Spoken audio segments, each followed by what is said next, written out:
Yeah, so I thought maybe I'd just start out with defining a few things for people who might not be entirely familiar. The BRI, as you know, is the Belt and Road Initiative. It's China's project to create a new Silk Road, which was the ancient trade routes which connected the East and West. Some estimates put the total investment will go over $1 trillion, which means it's the largest such project in the history of the world, dwarfing numerically the Marshall Plan after World War II to rehabilitate the Axis power countries. Although I say that, but 90% of the Marshall Project was direct investment, whereas the Belt and Road Initiative is mainly loans. In 2015, the Pakistani aspect was launched. It's known as China-Pakistan Economic Corridor, which we'll be talking about extensively, CPEC, connecting Gilgit-Baltistan in the north, which borders China's Xinjiang, right down to Groundwater in the south and the Arabian Sea.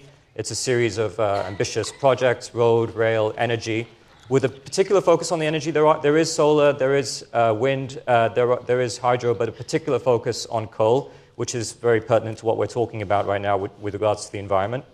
The history of the environmental degradation in Pakistan is obviously not a pretty one. It's poor regulation, poor institutions. I looked on the Global World Air Pollution Index before we started. And today, I mean, we're talking about the Lahore Literary Festival. Lahore today was at a fairly good position. It's 15th in the world, 15th most polluted city today. But you're normally finding it in the top 5 or the top 10. In terms of water, there was a recent report out with regards to plastic bags clogging the Indus, and you have possibly the second most polluted river in the world. Your forest cover is really low. It's 2% compared to 33% here in the United States, or even 23% in neighboring India. And in terms of our biodiversity, you have a number of endangered species, iconic species such as the markhor, the snow leopard, the Indus dolphin. With that, I'm just going to pivot to quickly the effects of CPEC. I mean, between 2015 and 18, Pakistan saw something of an economic boom, which was driven by construction. That seems to be over at this point, but that was one of the main drivers. So the question is the BRI going to be something which supercharges Pakistan's environmental degradation, or is it a liability, or is there an opportunity here? We have a new prime minister who has a particular affinity for the environment, and one of his signature projects before he came to power at the center was the tree planting initiative. So with that, I'm going to quickly introduce our panel, and then I'll reintroduce them later. Aban is an eminent Pakistani scientist. She is also the recipient, she didn't want me to mention, the recipient of one of Pakistan's highest civilian honors. She is also the Asia Regional Director of the International Union for the Conservation of Nature. Erum is a visiting fellow at Harvard, an eminent academic, and her areas of expertise are water and law policy. And Marc-André, who we knew each other from Pakistan, he is now in the UN Secretary General's Peacebuilding Fund, and he previously served as the head of the UN Development Program in Pakistan, where he led a team working on governance and climate change adaptation. So we'll start with Aban. She actually framed the question, and I think she has a perfect person to get things underway. Okay, well, can I go and speak from the podium? Because I have a PowerPoint I want to just introduce.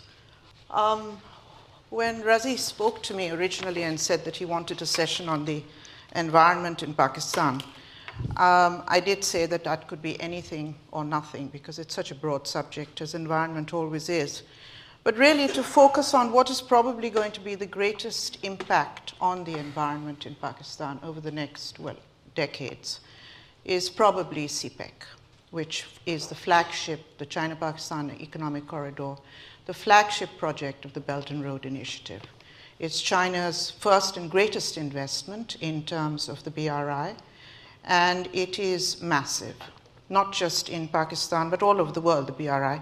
But the Pakistan project is pretty massive anyway, 62 billion at the moment, and going upwards. So if I can just get to, if I can get this to work. Okay, just to give you a sense of the environment. These are the ecological regions of Pakistan. And you spoke about the Gilgit-Baltistan, Razi, but it's much more, as you'll see as we look at how CPEC is flowing. But just to give you a sense of what our country looks like, you've got everything from the high mountains, the snow. These are the watersheds for South Asia, an extremely important part of the ecology, of global ecology, in fact, all the way down to one of the most complex irrigation systems in the world, which Erum will tell you more about, the deserts, and then on the west with Balochistan, where, of course, we've heard about all the troubles we've had, a very dry area, and a great deal of environmental refugees. And I think one of the things one needs to understand is much of the disturbance, the social disturbances in Pakistan, can be traced directly to environmental stress. And what does CPEC look like? Now, CPEC is composed of a number of different components, but the one with the most important aspects is energy. And if you look at that, this is what the energy sector looks like: coal, hydro, wind farm, and solar. So you've got a certain amount which is fuel, fossil fuels, but you've also got a lot that is renewable and clean power, clean energy. So CPEC has a very mixed bag of energy components, some of which, as they come on stream, will actually be quite good for the environment. And then the next parts, of course, are the roads, the ports, and the export processing zones. And if you look at how CPEC does, that pretty much covers the whole country. And you can also understand the kind of impact it's going to have on the environment of Pakistan, both good and bad, depending on how much and what Pakistan makes of it. Now, Pakistan is also among the 10 most vulnerable countries in terms of climate change. So the nexus between the impacts of CPEC and what we can do to mitigate the impact of climate change is also very much part of this discussion. And in that, just to give you a sense of the quantum of financing we're talking about, and yes, a lot of it is loans, but there are possibilities of grant financing as well, which Pakistan is beginning to explore, particularly in the environmental sector, and which China is increasingly becoming more and more receptive to. The last BRI forum a few weeks ago in Beijing was all around the greening of the BRI. So far you're looking at about 46 billion, of which, for example, coal is 15 billion and renewables is 10 billion. So it's not 50-50, but it's not that bad. And in infrastructure, all of which is going to be quite important, there's road, rail, and optic fibers. And then, of course, there's Gwadar, which is a big port, which has a fair bit of importance from our marine environment, of course, geostrategic as well. The overall impacts of CPEC, if you want to look at them, the negative point of view, is the displacement of communities, pollution, habitat loss, fragmentation, and the impact on our protected areas. And those are mostly in the north. But I'll stop there because there are a lot of opportunities, and I hope we can get into those in due course. And so we'll go to Erum now, and she's going to talk to us about water policy. Her dissertation at Harvard was actually Water as Power. Could you tell us what that means? Okay, thanks so much. This is such an important conversation to be a part of. I think just here, this wonderful map that Aban has put up, one of the things that I think you can sort of see, even though it's sort of not sort of underlaid or overlaid here, is the fact that which are the provinces. And I think we really have to look at that and within the extant politics. So water as power really means that in a hydrologically dry environment, who controls water and how that access to water is apportioned is basically is incredibly powerful, but I think it really structures economic outcomes to the present. The rest of that dissertation was really titled, hopefully it'll be a book next year, The Law and Politics of Federalism in the Indus Basin. So looking at the provincial sort of structuring of how you fight over water is really important. The history of CPEC and the reason why it's important, and I'll sort of try and contextualize this a little bit, is CPEC is a massive, as we are seeing, an infrastructure sort of financing, game changer, as Pakistani government officials like to call it. But there are already existing politics where the federation is trying to tackle its own challenges. So I think when a massive sort of foreign funding comes in, however, so it's financed, you can really structure power relations. Now this, the last time sort of it happened, if you remember, this was one unit under Ayub Khan, during which time the Indus Waters Treaty was negotiated. And the smaller provinces, especially Sindh, will always feel shafted during those Indus Waters Treaty negotiations, because it will basically say that, look, our water rights were nowhere, and they were marginalized and they were suppressed, and then you went ahead and signed this treaty with India. So my concern is to really think about our institutional structures, what are our existing structures, and really what is our institutional and human capacity? Who is involved in these conversations? Are they just sort of official WABDA, sort of structural civil engineers who are just interested in making big infrastructure? I think we'll make those same mistakes again that we are suffering from. And I think that's the important thing to try and put on the table here. What are our what's the institutional capacity we have, and what's the human capacity we have?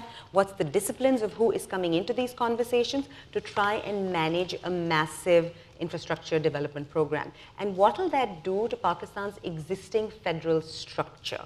Can we put in place mechanisms for where the provinces and subgroups, we can really keep going down, are feeling that they have a say in how this development goes forward, or whether they will be suppressed and silenced and marginalized in the name of big development. As we know, there are lots of losers that result from those big developments. So I think that's the kind of thing that I hope through this forum we can really put on some sort of antenna, right, of who's making decisions, so that they're very conscious that how we go forward for the next century will end up determining outcomes. And I think that leads us very well onto Marc-André, who was at UNDP for a number of years in Pakistan and has a lot of experience with governance issues and interacting with officialdom there. And if you could share some of your insights for us, we'd be most grateful. Fantastic. So, well, I think the first thing to say is that Pakistan needs the infrastructure. Pakistan needs the power. Pakistan needs the jobs. To keep up just with the young population entering the market, we will need 1.3 million jobs every year, new jobs every year. So this is a tremendous opportunity. And not only that, the scale of the investment means that the way this opportunity is going to be managed is going to have an outsized effect on the country, on the environment, on society. But I think there's two things that I want to say just before mentioning a few aspects on governance. The first one is how path-dependent those decisions are. Meaning that in this particular case, the specific decisions, do we go for coal or renewables? Do we go for national coal or imported coal? What is the proportion between equity and debt? All these detailed decisions that are going to be taken today will be affecting generations and generations in the years to come. So these are paths that once you've taken that decision, it's going to be impossible to correct. It's going to be impossible to change. So the way you take those decisions today is going to be particularly important. And for those decisions to be sustainable, they need to be taken in transparency. They need to be taken with data, with analysis. And this data and analysis needs to be extremely transparent and available.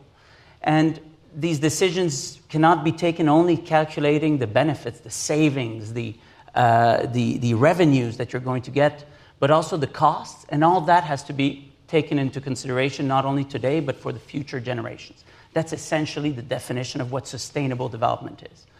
And so at the moment, to take those decisions, to make those choices, I think there's a real, the conditions, the governance structures in Pakistan are certainly not at an optimal level. And I think the problems that plague the environmental sector are pretty much the same. If we were talking about nutrition or health, I could go on in every sector of society. It would be similar governance issues. And, on the one hand, there's at the strategic or legal level, it was really welcome to see Prime Minister Khan talking about the Billion Tree Initiative and inviting President Xi Jinping to have a strategy on the environment at the latest, the second BRI forum. But when you look on the ground today, is environment really a priority of the BRI? I would say that it isn't. If you go to the website of CPEC today, there's not one mention. I mean, this is a huge website. There's not one mention of the word environment. On the Ministry of Climate Change website, there's not one mention of BRI. This is the biggest investment in Pakistan, and there's not one mention of it on the Ministry of Climate Change website.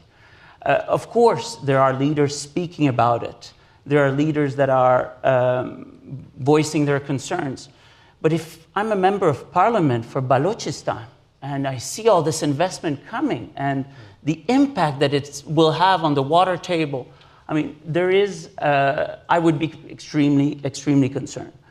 And there are ways for Pakistan to link and to balance these objectives, putting, for example, in place a target of climate financing to 25%, like the multilateral development banks are doing, linking those investments to the strategy of Pakistan in front of the Paris Agreement, called the Nationally Determined Contribution. You can link both of those.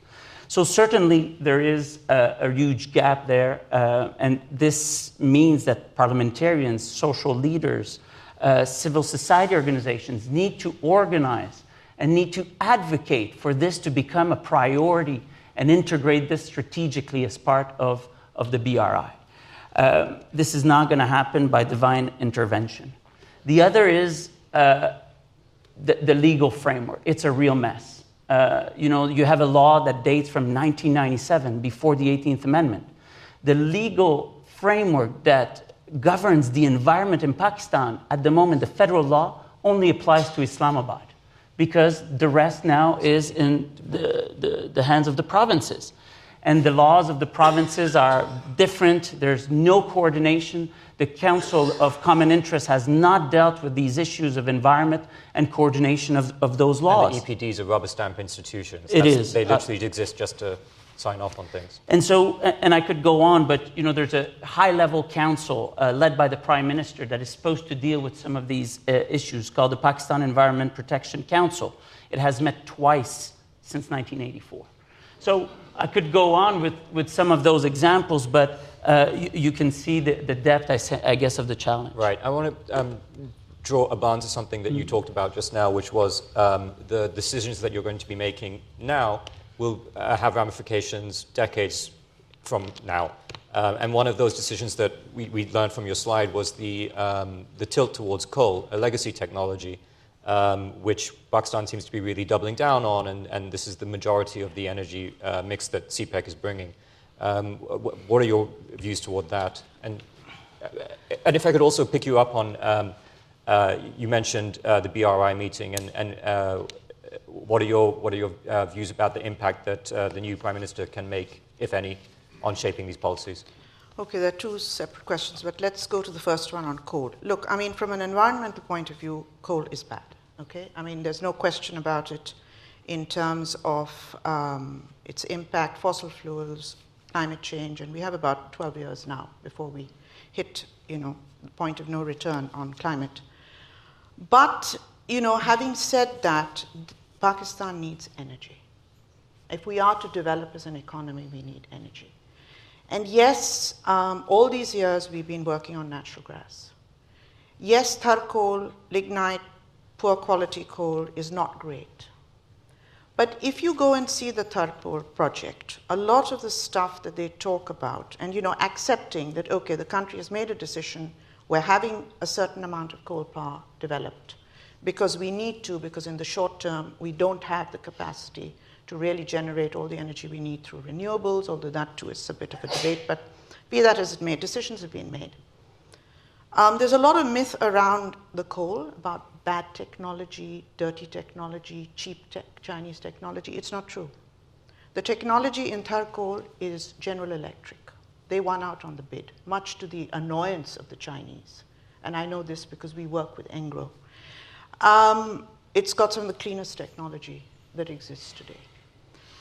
In terms of social impact and poverty alleviation, which was one of the Prime Minister's objectives when he talked about BRI, In 5 years, they have transformed Tharparkar.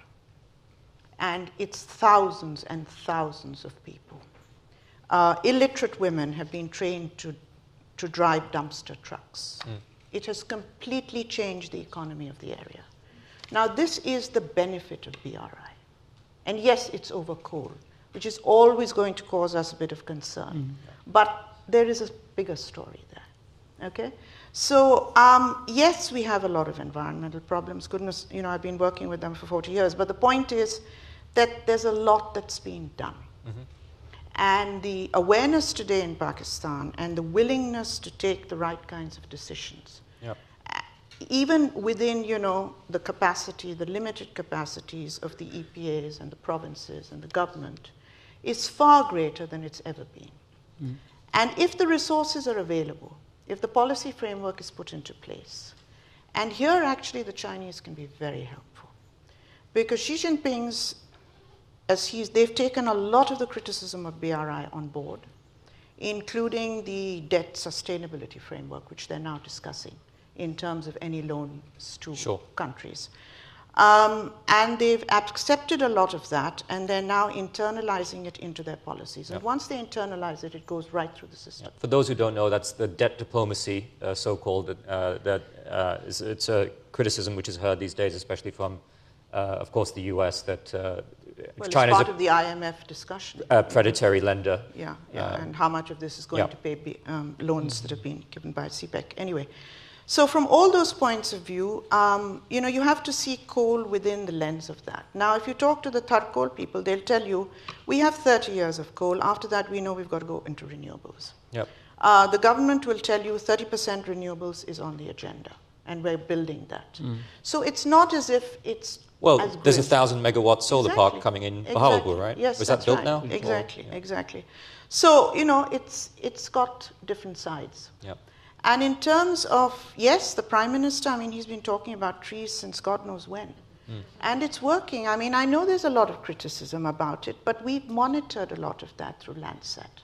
I know it's become a political tool to hit him with. But it's not fair, because the fact of the matter is, if you're planting, you know, 100 trees, if you get 8 weeks surviving, you've got a good survival rate just in terms of forestry. So, you know, if politicians go and see the 20 that died and say the program is a failure, it's not fair. So, you know, it's a question of contextualizing it all. It sounds like a lot of optimism there. Erum, is that something which you share? Less so. But the reason less so, what I want to almost do is, what I want to put on the table is something, because I've looked at this very, very closely. When you look at our bureaucrats, and you look at the institutional capacity that we have within the bureaucracies, and again looking at this because we're a federation, so a lot of things are provincial responsibilities under the 18th Amendment. I think the issue is a slightly serious one. I think our bureaucratic capacity, there's only so much bandwidth that an institution has and individuals working in that institution has, and once they all start doing something called CPEC, whatever that means, and in their domain, they don't do a lot of other work. And what that means is that none of the actual institutional legal reform, which you mentioned, the laws, the institutions, those are not getting updated because a lot of this work is happening. So there's only so much, there's only so many hours in a day. If this is where the funding is coming in, so many people you go and talk to all the time, they say things like, we have become a project nation. A project nation is, you know, here's the money, and then you run off and you start doing whatever the project is calling for, and you understand how to do spreadsheets, and you do these deliverables. So the other stuff doesn't happen. So what I want to put on the table is, look, while this massive amounts of investment is coming in, which could be a way of really doing all the other transformation that you also need, which is institutional and legal, try and let's capitalize on this money coming in, because it's certainly a great incentive. There's money coming in, wonderful. But what do we need? So for instance, with Thar coal, just very specifically, right? Pakistan at the moment has nothing, zero, no law that regulates the use of groundwater. All coal basically needs some kind of groundwater aquifer to work with. Now, any other kind of technology you go with will also require groundwater. We have about 1.1 million... Could you explain that? Why is that?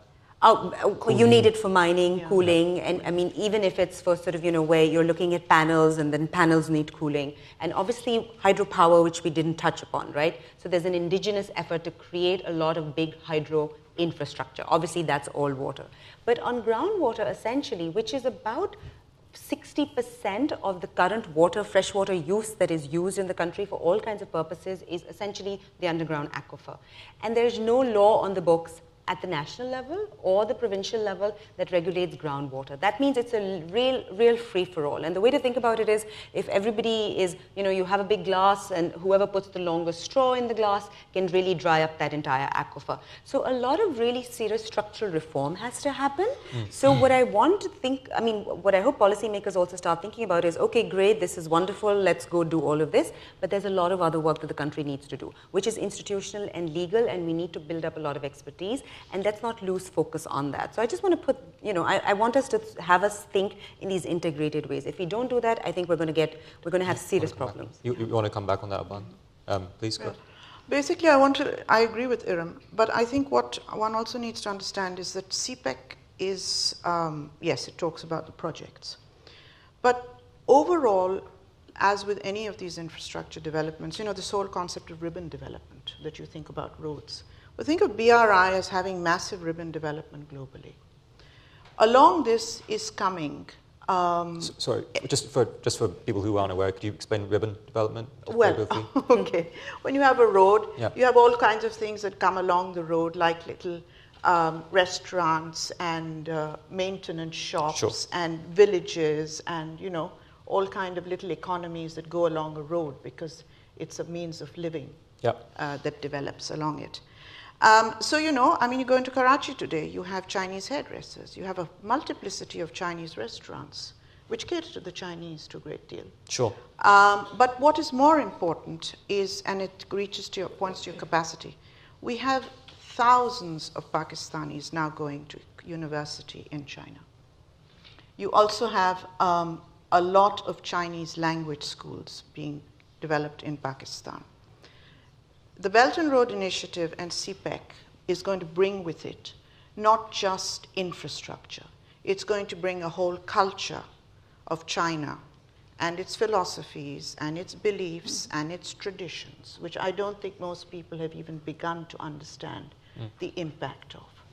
And part of that is also going to be capacity development. Part of that is also the institutional reform.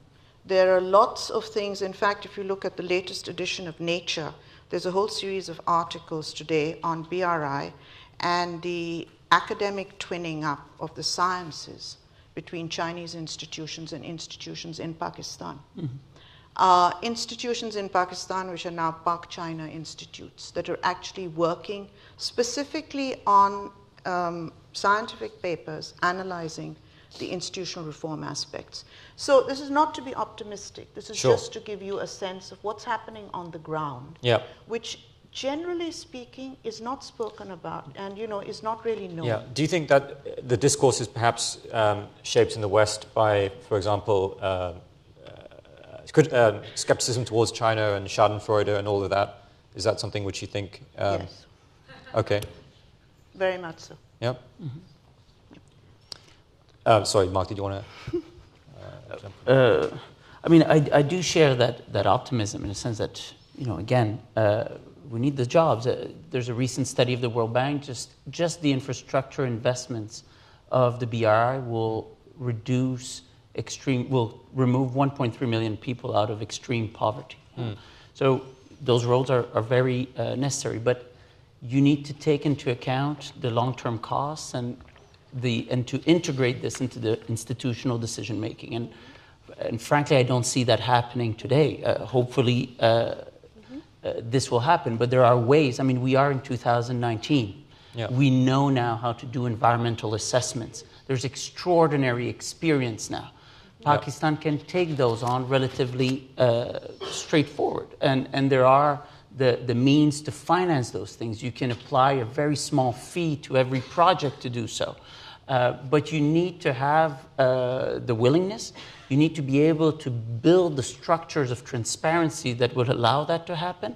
And I think this has not happened yet. I agree with Aban that China has been extremely responsive. I mean, the last BRI forum was a great demonstration of that. You now have a greening the BRI strategy. Of course, it's a lot of rhetoric still, and that needs to translate into the actual way that the loans are. But there is a lot of willingness by China to do so.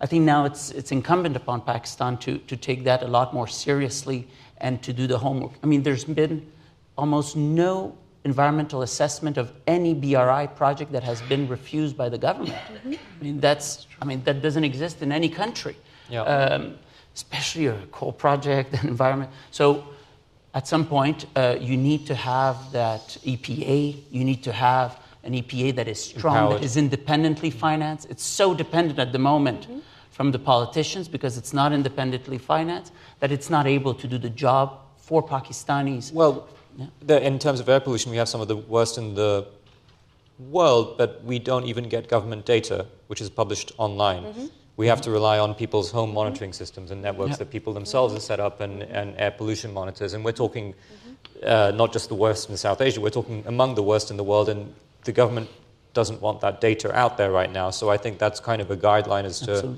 level of transparency at this point. Yes. I just wanted to jump in on one thing. I think, so just to pick up on this point, I think it's, for me, we have to start thinking of this as if there's two sides, right? There's always like sort of two parties at this table. One, you can say, even at this big meta level, one's China coming in with all of these, projects. But what is Pakistan's responsibility? What are Pakistan's own development sort of capacities? And what are its responsibilities to its citizens, right? So what are we putting on the table? And what are we saying, well, if this money is coming in, wonderful, but what can we be doing? I'll give another example from this is, again, a water law, but this is surface water. The law that Pakistan has on the books is essentially 140 years, a little over that old this year. Okay, it's something called the Canal and Drainage Act. It was 1873. So now that's a 140 plus year old law that the British essentially bequeathed to India. Something which the textbooks boast about, right? Having the largest canal network. Exactly, but that canal network is creating massive environmental degradation. And so where is the reform of that governance and those laws and those institutions? The provincial, irrigation departments, the provincial sort of, there's something called IRSA, which is the Indus River System Authority, etc. What is their technical capacity, right? What's their institutional capacity? So what is Pakistan's responsibility? I think it's sort of great that we're part of this Belt and Road Initiative, wonderful, a lot of money coming in, but what are the priorities of the Pakistani government? Number one, and then what are its capacities? But I don't just want to make this like, what is the government doing? Where are the non-governmental organizations? Where are the educational institutes? Where are these institutes of environmental law, water law, all of these kinds of things within public sector and private sector educational institutes, right? Where are those, and are we developing a next generation of students and training them, and what do they need to be learning in? As you're rightly saying, there is an enormous amount of knowledge in what do you do about air quality? Sure. Right? What do you do about water quality? How do you get drinking water affordably to Lahore, etc.? There's a million things that we need to be doing. So those should not somehow get swept aside or sort of brushed away while we're all doing the canal network, CPEC. water scarcity is such a key issue. Aban just wanted to come in on something, and then we'll open it up to the Q&A right after that. Yeah, okay. I just want to come to the point Erum made about responsibility. And I'll just give you a little bit of background because, one of the things that is being said is that, what is happening, what are we doing, the how. How do we actually begin to address some of the issues of capacity, the discussion, the discourse that ought to take place within any country that is working with such a major infrastructure project, of its impact, both short-term, long-term, social, economic, and so on. Recently, as part of the work I do between the two governments, we had a delegation of Chinese come in to review the environmental impact of the CPEC in Pakistan and the investment that's also been done through the BRI in Sri Lanka. And one of the things they looked at was the Hambantota port in Sri Lanka, which has been fairly controversial, because this was a classic example of Sri Lanka borrowing so much money that eventually they had to hand over the port to the Chinese because they couldn't afford to pay. And we met the finance minister with the Chinese delegation and asked him why did you take the decision? And he said, it was the previous government, but it was our decision. We stand by it. Yeah. Whatever it is, we take responsibility for that decision, good, bad, or whatever it meant for Sri Lanka. I think that's the point. Pakistan has to take the responsibility for the decisions it makes. And it then has to decide how best to address the issue of where they get the resources to green CPEC. And they exist within the Chinese system as grants. So this, I think, is the part that needs to be taken forward, and which, in fact, we're working with the governments, both governments, on. There is a BRI fund, there is the Silk Road Fund, there is a South-South Fund, and these are funds that are available to private sector. The joint ventures, for example, to access money for greening their projects, which is what we're discussing with Tarkol, and others. So there are avenues. It's a question of raising the awareness and actually accessing the resources to make the difference. Good avenues ahead. So we'll open it up to questions then. Yes, either. Sure.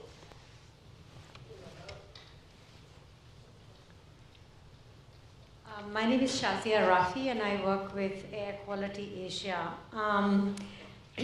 One of the key things which we have been doing in the Asian countries where we are working on air pollution, and Pakistan is one of them, is looking at the China transition model from a coal-based dirty fuel economy to one that has become one of the largest renewable power in the world.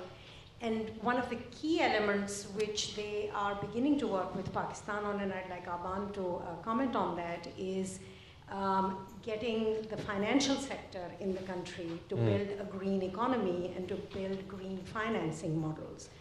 We're working with Dr. Marjoon of Tsinghua University, who's been actually bringing people from Habib Bank to train them. These bankers have gone for the training. They haven't given a single green loan yet. Yeah. But it's the area where more needs to happen from within the setup between the two countries. And I'd like to hear a little bit more about Thoughts that. on private sector financing? Yeah, Shazia, I mean, it's an area that one needs to work on, particularly with, it's there, the Chinese, of course, and they're talking about green bonds as well recently, and seeing how that works in different countries and possibly bringing these in as part of CPEC. But it's nascent. There isn't much that's been done so far. Yeah. It's there and it's being talked about, but that's about all so far. Yeah. But it's a great growth area.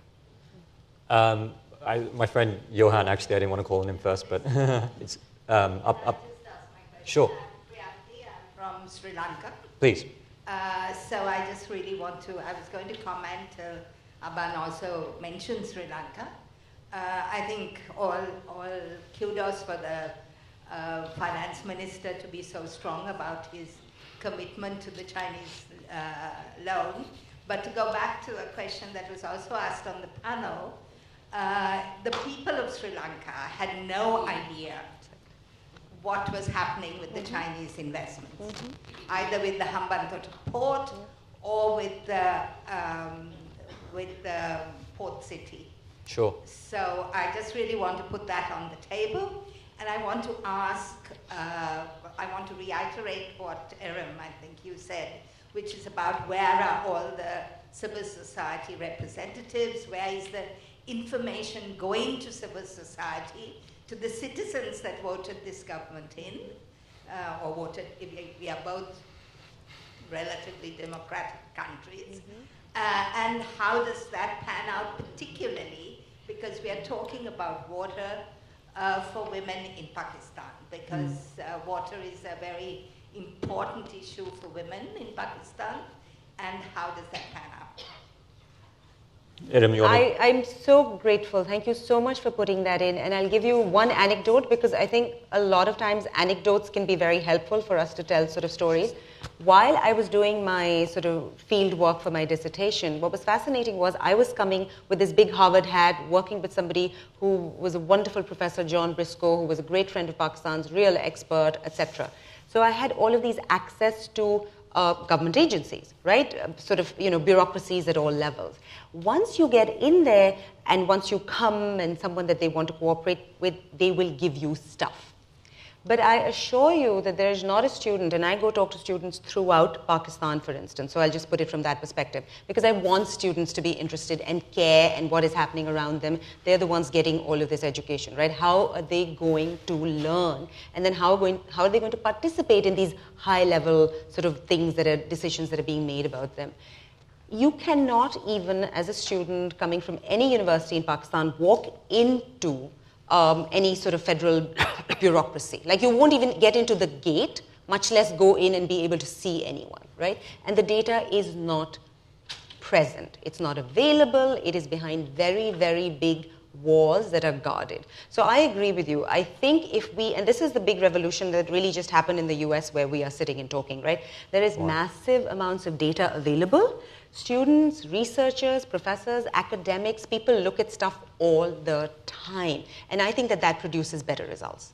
Whether it's air, water, any kind of resource that we're talking about, we need more people involved, we need more openness. So anything where some of this is less guarded, I think we're going to get better just human outcomes.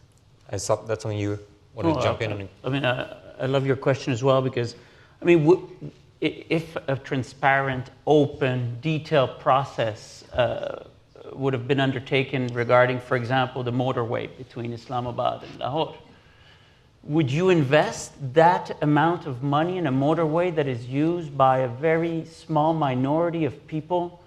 I'm just giving that example, but is that a choice of society that is effective? So I think at the end of the day, that's the value of governance, that's the value of democracy, that you through participation, open up to the best possible outcome. You might decide to choose coal, and I think many societies have, because there's been a transparent process balancing the pros and cons that is shared in society. And I think that's the biggest challenge going forward. It's not necessarily that coal is chosen, is that the process that is undertaken to take those decisions has to be as transparent, open, having the data on the table. Try to find today the environmental assessment of the Tar coal plant. I challenge you. Try to find it on the website. It's impossible. Same for all the mega dams that we were talking about. What's the name of the biggest one, of course, is the... well, the one they're crowdfunding. Yeah, the crowdfunding. The Diamir Pasha. The Diamir Pasha, right. Exactly. There's no... You can't find it, environmental. It's not public. You just can't get it. And just on this point, so supposing it costs $18 billion at a minimum and say 10 years to make one particular dam, for instance, right? Is that a decision that you would make? Is that your development priority to take this massive chunk of money and do X with it? And if it is, that's probably still fine. But what are the participatory approaches of how are those decisions being sort of made? Just a question up there.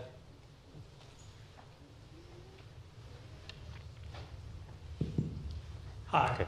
I'm Johan. I'm at the School of Oriental and African Studies. So a lot of the sort of the hopes that have been described in the panel have been, sort of centered around openness and democracy. But I'm interested, given the fact that this is a Chinese investment, largely Chinese investment, and China is not necessarily the most open society, but yet a society where you have a convergence of both top-down and bottom-up pressures to combat pollution and to combat climate change, right? So it's interesting because here's a case of a highly bureaucratic nation state, a highly, sort of unfree press, et cetera, et cetera, et cetera. And yet there has been such a tremendous amount of grassroots pressure about things like air quality, water quality, food safety, that the party and the state have felt compelled to respond for their own political interest to those pressures. So part of my question is, do we see those pressures starting to bubble up within Pakistan to the point where the real decision makers feel compelled to respond to those pressures? Secondly, one of the ways that the Chinese state has responded has been to essentially start evaluating its, basically bureaucrats, party chiefs and provincial chiefs and mayors on their environmental performance, right? Like before they went, the path to promotion depended entirely on generating growth. Now you've got to generate a certain number of green outcomes. So, and there have been governance innovations, like having river chiefs, for example. So there's a person who's responsible for sections of the river right up to the provincial level. And if they want to get ahead, they've got to clean up the river. So I'm interested to hear whether you see that kind of, whether you're starting to see those kind of changes in terms of like bureaucratic and evaluation. I'm going to give this one to Aban, but to the first part I would say to some extent, yes, those pressures do make some changes. For example, the Billion Tree Initiative. I did see a report the other day that only 100 million have been planted, which is a tenth, but if that came from a KP official. But yes, those changes are happening. And in Punjab right now, there's been an announced ban on polythene bags. Now, they've made efforts to ban polythene bags in the past. We don't know if it's going to happen this time. There were high court decisions. But you see that there is certain movement. And with that, I'll give it to Aban. No, I would agree with you. I think there's a huge amount of bubbling energy, constantly questioning. And it's that which needs to be mobilized and directed. And if you can actually give it channels, like programs within which one can work to make the changes, to shift, then it really does accelerate the whole process of transparency and the democratic questions, etc. Your second point is, to some extent now this is being adopted. For example, this bit about the Billion Trees tsunami. Party officials and the provinces are now being asked about their performance in terms of tree plantations. And the party officials are not, the bureaucrats are now actually being held accountable in terms of how successful or not they've been. And it's coming up on social media, that this is nonsense, there are not that many trees being planted, and so, ran away with the money, and these saplings all died. It's amazing how much is up there. So that very same Chinese model that you're talking about, perhaps not deliberately, but one is beginning to see it on trees. Now, that's not enough, but at least it's a start. I'm going to just jump in on one aspect of this, because I think you're raising something really important. When we talk about marginalized communities in Thatta and Badin at the moment, there are people protesting about lack of access to water, for instance. These are right now, and the situation is very, very dire. There are communities who are not the ethnic majority who have been protesting for years. In a way, sort of what you're talking about is, now it's sort of like a middle class problem, right? So, when in Delhi, when it makes bad news is because the idea is, well, everyone's breathing bad air, and, I send my kids to a very nice school, but how come I have to live and breathe this very bad air? So, in a way, the state has been not able to hear the complaints which have gone on for decades of marginalized ethnic and poor communities. So there's a huge social class angle to this, and to where the environmental harm falls. And so I hope that we can start building another kind of equity where the push that you're talking about, this kind of pull from society, that the state starts listening to all of this and it becomes responsive to all of these, not just sort of middle class concerns. I think that's an excellent point to wrap up then. Thank you all. Thank you, Issan.